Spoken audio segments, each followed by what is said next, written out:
Super star Rajinikanth హీరోగా నటిస్తున్న కూలీ సినిమాపై భారీ అంచనాలున్నాయి. వార్ 2తో క్లాస్ ఉన్న ఈ సినిమా మీద పాజిటివ్ బజ్ మాత్రం కొనసాగుతుంది. లోకేష్ కనగరాజ్ దర్శకత్వం వహిస్తున్న ఈ సినిమాపై ఇప్పటి వరకు ఎలాంటి అధికారిక కథ లీక్ కాలేదు. కానీ సోషల్ మీడియాలో రెండు వేరువేరు కథలు చక్కర్లు కొడుతున్నాయి. మొదటగా ఒక వృద్ధ గోల్డ్ స్మగ్లర్ తాను దాచిన వింటేజ్ గోల్డ్ వాచ్ల ద్వారా ఒక సీక్రెట్ టెక్నాలజీని యాక్టివేట్ చేస్తాడు. దీని ద్వారా తన పాత మాఫియా గ్యాంగ్ ని మళ్లీ కలుపుకుంటాడు. కానీ తన పాత సామ్రాజ్యాన్ని తిరిగి సాధించాలనే ప్రయత్నం భారీ క్రైమ్ యూనివర్స్ ను తెరపైకి తీసుకొస్తుంది. రెండవది తన చిన్ననాటి నుండి ప్రతీకారం కోసం పోరాడుతున్న ఓ వ్యక్తి కథ. గతం నుంచి జరిగిన అన్యాయాలను సరిచేయాలనే ఓ కోపంతో అతని జీవితం ఎలా మారిందో చూపిస్తుందని ప్రచారం. ఈ రెండు కథలు ఆసక్తికరంగా క్రియేటివ్ గా ఉన్నప్పటికీ వాటిని తెరపై ఎలా చూపిస్తారన్నదే అసలు విషయం. రజనీకాంత్ లుక్ చూస్తే గోల్డ్ స్మగ్లర్ లేదా మాఫియా డాన్ లా అనిపిస్తుంది. పోస్టర్ లో కనిపించే వాచ్ కూడా కథలో ఏదో కొత్తగా ఉంటుందన్న సంకేతం ఇస్తుంది. ఈ సినిమా ఎల్సీయూలో భాగం కాకపోయినప్పటికీ దాని స్థాయి మాత్రం భారీగానే ఉంటుందని అంచనా. రజనీకాంత్ తో పాటు ఈ సినిమాలో శృతి హాసన్, ఉపేంద్ర, అమీర్ ఖాన్, నాగార్జున, సౌబిన్ షాహీర్ లాంటి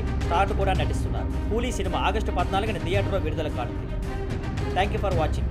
please like, share and subscribe.